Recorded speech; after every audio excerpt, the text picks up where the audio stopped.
ದೇಶದೆಲ್ಲೆಡೆ ಇವತ್ತು ಕೃಷ್ಣ ಜನ್ಮಾಷ್ಟಮಿಯ ಸಂಭ್ರಮ. ಅದರಲ್ಲೂ ಕೂಡ ಉಡುಪಿ ಕೃಷ್ಣನ ನಾಡು, ಉಡುಪಿಯ ಕೃಷ್ಣನ ನಾಡಿನಲ್ಲಿ ಆ ಸಂಭ್ರಮ ಇಲ್ಲ ಅನ್ನುವಂಥದ್ದು. ಯಾಕಂದ್ರೆ ಚಂದ್ರಮಾನ ಪದ್ಧತಿ ಮತ್ತೆ ಸೌರಮಾನ ಪದ್ಧತಿಯಂತೆ, ಉಡುಪಿಯಲ್ಲಿ ಸೌರಮಾನ ಪದ್ಧತಿಯಂತೆ ಕೃಷ್ಣ ಜನ್ಮಾಷ್ಟಮಿಯನ್ನ ಆಚರಿಸಬೇಕು ಅನ್ನುವಂತ ಒಂದು ನಿರ್ಧಾರವನ್ನ ಈಗಾಗಲೇ ಕುತ್ತಿಗೆ ಶ್ರೀಗಳು ಮಾಡಿರುವಂತದ್ದು. ಹಾಗಾಗಿ ಇವತ್ತು ಚಂದ್ರಮಾನ ಪದ್ಧತಿಯಂತೆ ಅಷ್ಟಮಿಯನ್ನ ಆಚರಿಸಲಾಗ್ತದೆ.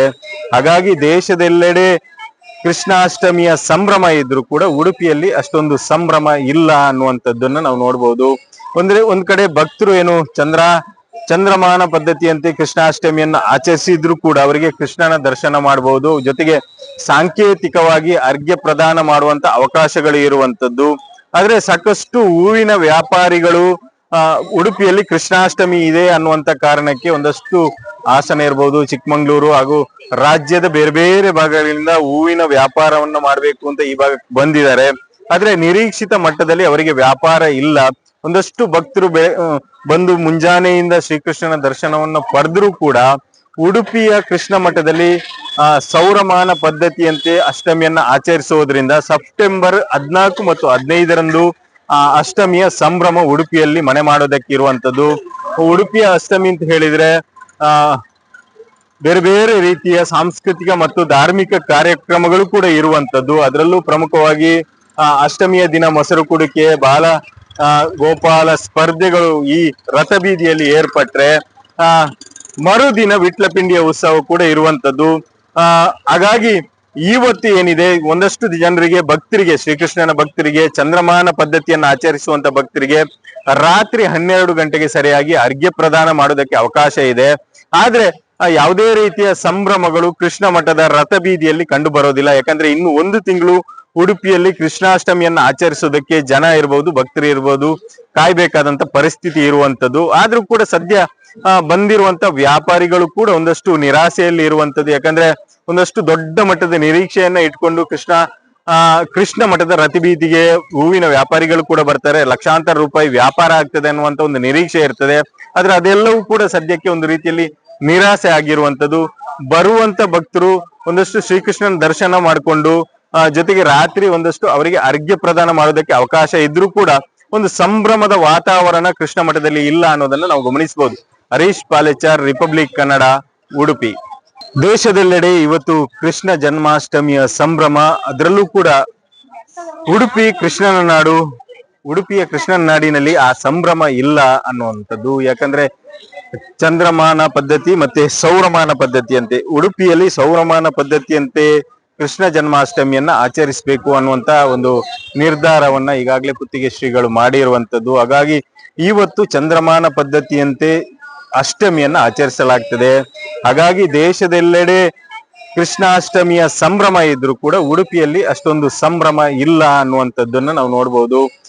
ಒಂದ್ ಕಡೆ ಭಕ್ತರು ಏನು ಚಂದ್ರಮಾನ ಪದ್ಧತಿಯಂತೆ ಕೃಷ್ಣಾಷ್ಟಮಿಯನ್ನ ಆಚರಿಸಿದ್ರು ಕೂಡ ಅವರಿಗೆ ಕೃಷ್ಣನ ದರ್ಶನ ಮಾಡಬಹುದು. ಜೊತೆಗೆ ಸಾಂಕೇತಿಕವಾಗಿ ಅರ್ಘ್ಯ ಪ್ರದಾನ ಮಾಡುವಂತ ಅವಕಾಶಗಳು ಇರುವಂತದ್ದು. ಆದ್ರೆ ಸಾಕಷ್ಟು ಹೂವಿನ ವ್ಯಾಪಾರಿಗಳು ಉಡುಪಿಯಲ್ಲಿ ಕೃಷ್ಣಾಷ್ಟಮಿ ಇದೆ ಅನ್ನುವಂತ ಕಾರಣಕ್ಕೆ ಒಂದಷ್ಟು ಹಾಸನ ಇರಬಹುದು, ಚಿಕ್ಕಮಂಗ್ಳೂರು ಹಾಗೂ ರಾಜ್ಯದ ಬೇರೆ ಬೇರೆ ಭಾಗಗಳಿಂದ ಹೂವಿನ ವ್ಯಾಪಾರವನ್ನ ಮಾಡಬೇಕು ಅಂತ ಈ ಭಾಗಕ್ಕೆ ಬಂದಿದ್ದಾರೆ. ಆದ್ರೆ ನಿರೀಕ್ಷಿತ ಮಟ್ಟದಲ್ಲಿ ಅವರಿಗೆ ವ್ಯಾಪಾರ ಇಲ್ಲ. ಒಂದಷ್ಟು ಭಕ್ತರು ಬಂದು ಮುಂಜಾನೆಯಿಂದ ಶ್ರೀಕೃಷ್ಣನ ದರ್ಶನವನ್ನು ಪಡೆದ್ರೂ ಕೂಡ ಉಡುಪಿಯ ಕೃಷ್ಣ ಮಠದಲ್ಲಿ ಸೌರಮಾನ ಪದ್ಧತಿಯಂತೆ ಅಷ್ಟಮಿಯನ್ನ ಆಚರಿಸುವುದರಿಂದ ಸೆಪ್ಟೆಂಬರ್ 14 ಮತ್ತು 15ರಂದು ಅಷ್ಟಮಿಯ ಸಂಭ್ರಮ ಉಡುಪಿಯಲ್ಲಿ ಮನೆ ಮಾಡೋದಕ್ಕೆ ಇರುವಂತದ್ದು.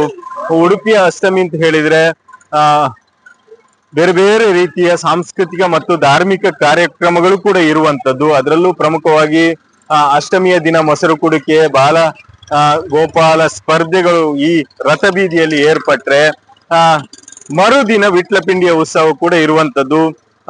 ಹಾಗಾಗಿ ಇವತ್ತು ಏನಿದೆ, ಒಂದಷ್ಟು ಜನರಿಗೆ ಭಕ್ತರಿಗೆ, ಶ್ರೀಕೃಷ್ಣನ ಭಕ್ತರಿಗೆ, ಚಂದ್ರಮಾನ ಪದ್ಧತಿಯನ್ನು ಆಚರಿಸುವಂತ ಭಕ್ತರಿಗೆ ರಾತ್ರಿ 12 ಗಂಟೆಗೆ ಸರಿಯಾಗಿ ಅರ್ಘ್ಯ ಪ್ರದಾನ ಮಾಡೋದಕ್ಕೆ ಅವಕಾಶ ಇದೆ.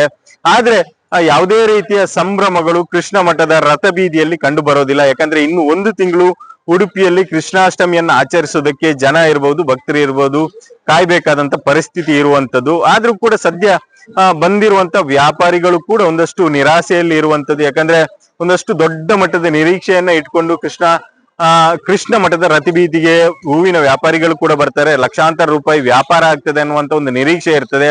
ಆದ್ರೆ ಅದೆಲ್ಲವೂ ಕೂಡ ಸದ್ಯಕ್ಕೆ ಒಂದು ರೀತಿಯಲ್ಲಿ ನಿರಾಸೆ ಆಗಿರುವಂತದ್ದು. ಬರುವಂತ ಭಕ್ತರು ಒಂದಷ್ಟು ಶ್ರೀಕೃಷ್ಣನ ದರ್ಶನ ಮಾಡಿಕೊಂಡು ಜೊತೆಗೆ ರಾತ್ರಿ ಒಂದಷ್ಟು ಅವರಿಗೆ ಅರ್ಘ್ಯ ಪ್ರದಾನ ಮಾಡೋದಕ್ಕೆ ಅವಕಾಶ ಇದ್ರೂ ಕೂಡ ಒಂದು ಸಂಭ್ರಮದ ವಾತಾವರಣ ಕೃಷ್ಣ ಮಠದಲ್ಲಿ ಇಲ್ಲ ಅನ್ನೋದನ್ನ ನಾವು ಗಮನಿಸಬಹುದು. ಹರೀಶ್ ಪಾಲೆಚಾರ್, ರಿಪಬ್ಲಿಕ್ ಕನ್ನಡ, ಉಡುಪಿ. ದೇಶದೆಲ್ಲೆಡೆ ಇವತ್ತು ಕೃಷ್ಣ ಜನ್ಮಾಷ್ಟಮಿಯ ಸಂಭ್ರಮ. ಅದರಲ್ಲೂ ಕೂಡ ಉಡುಪಿ ಕೃಷ್ಣನ ನಾಡು, ಉಡುಪಿಯ ಕೃಷ್ಣನ ನಾಡಿನಲ್ಲಿ ಆ ಸಂಭ್ರಮ ಇಲ್ಲ ಅನ್ನುವಂಥದ್ದು. ಯಾಕಂದ್ರೆ ಚಂದ್ರಮಾನ ಪದ್ಧತಿ ಮತ್ತೆ ಸೌರಮಾನ ಪದ್ಧತಿಯಂತೆ, ಉಡುಪಿಯಲ್ಲಿ ಸೌರಮಾನ ಪದ್ಧತಿಯಂತೆ ಕೃಷ್ಣ ಜನ್ಮಾಷ್ಟಮಿಯನ್ನ ಆಚರಿಸಬೇಕು ಅನ್ನುವಂತ ಒಂದು ನಿರ್ಧಾರವನ್ನ ಈಗಾಗಲೇ ಕುತ್ತಿಗೆ ಶ್ರೀಗಳು ಮಾಡಿರುವಂತದ್ದು. ಹಾಗಾಗಿ ಇವತ್ತು ಚಂದ್ರಮಾನ ಪದ್ಧತಿಯಂತೆ ಅಷ್ಟಮಿಯನ್ನ ಆಚರಿಸಲಾಗ್ತದೆ. ಹಾಗಾಗಿ ದೇಶದೆಲ್ಲೆಡೆ ಕೃಷ್ಣಾಷ್ಟಮಿಯ ಸಂಭ್ರಮ ಇದ್ರೂ ಕೂಡ ಉಡುಪಿಯಲ್ಲಿ ಅಷ್ಟೊಂದು ಸಂಭ್ರಮ ಇಲ್ಲ ಅನ್ನುವಂಥದ್ದನ್ನ ನಾವು ನೋಡ್ಬೋದು. ಒಂದ್ ಕಡೆ ಭಕ್ತರು ಏನು ಚಂದ್ರಮಾನ ಪದ್ಧತಿಯಂತೆ ಕೃಷ್ಣಾಷ್ಟಮಿಯನ್ನ ಆಚರಿಸಿದ್ರು ಕೂಡ ಅವರಿಗೆ ಕೃಷ್ಣನ ದರ್ಶನ ಮಾಡಬಹುದು, ಜೊತೆಗೆ ಸಾಂಕೇತಿಕವಾಗಿ ಅರ್ಘ್ಯ ಪ್ರದಾನ ಮಾಡುವಂತ ಅವಕಾಶಗಳು ಇರುವಂತದ್ದು.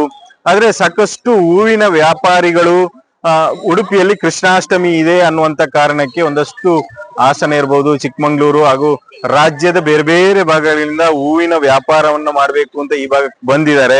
ಆದ್ರೆ ನಿರೀಕ್ಷಿತ ಮಟ್ಟದಲ್ಲಿ ಅವರಿಗೆ ವ್ಯಾಪಾರ ಇಲ್ಲ.